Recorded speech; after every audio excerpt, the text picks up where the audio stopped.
So continuing to field questions here for USMLE, student asks a very good question from within the Telegram group about how do you not overthink questions? What should I do about overthinking?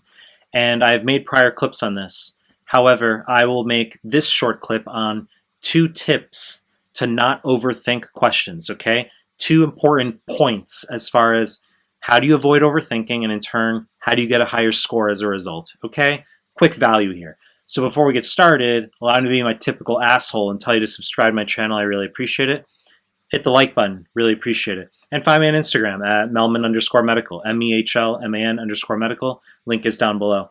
Now let me address this question here as far as 2 important tips for not overthinking questions on USMLE and getting a higher score as a result.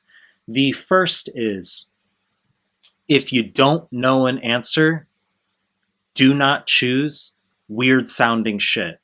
Sometimes the answer really is just asthma, not bronchoalveolar carcinoma. Asthma, okay? Sometimes the answer really is just Cryptosporidium parvum, not Isospora belli, okay? Cryptosporidium parvum.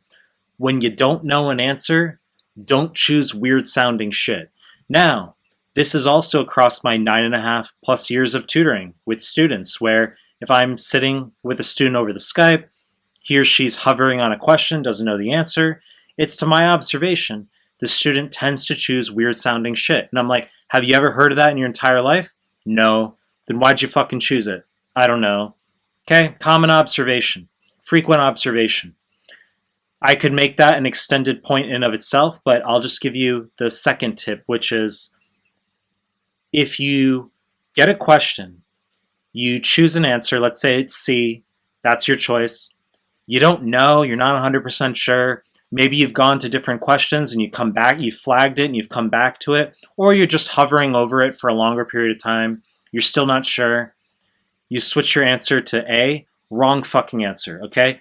Here's the rule. If you don't know the answer to a question, do not choose or do not change your fucking answer, okay? It's really, really important. Now, let's say you chose D and then you're reading the stem more and you're like, oh shit, there's a fever. I didn't see that. It's definitely not D. Fine, change your answer.